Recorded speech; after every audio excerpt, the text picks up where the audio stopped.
Oliver the gnome stood under a sunflower in his cozy garden.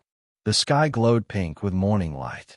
Birds flew across the trees, and bees buzzed over blooming tulips.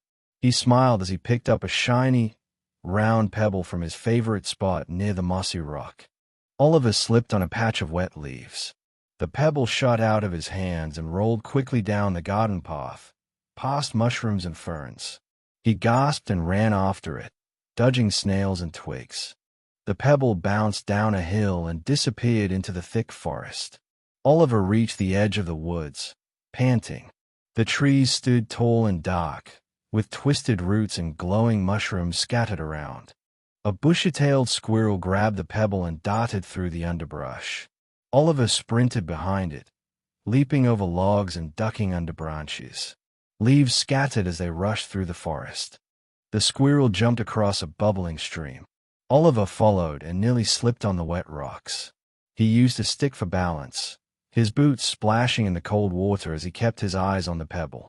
A wise old owl watched from a crooked branch above. It spread its wings and hooted, startling the squirrel. The pebble dropped into a patch of tall grass. Oliver stopped and looked up at the owl, grateful. The pebble rolled again, this time up a windy hill. Oliver chased it up the slope, with gusts of wind tugging his hat and cloak. Leaves spun in the air, and the hilltop offered a wide view of the forest below. A rabbit appeared and kicked the pebble into its burrow.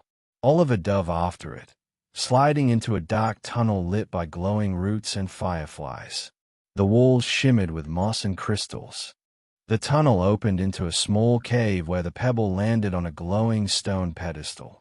The room sparkled with hidden gems. Oliver stepped forward slowly, eyes wide with wonder as the pebble glowed softly.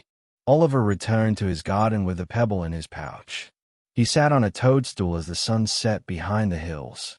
Fireflies danced in the fading light, and he smiled, tired but happy after his wild adventure.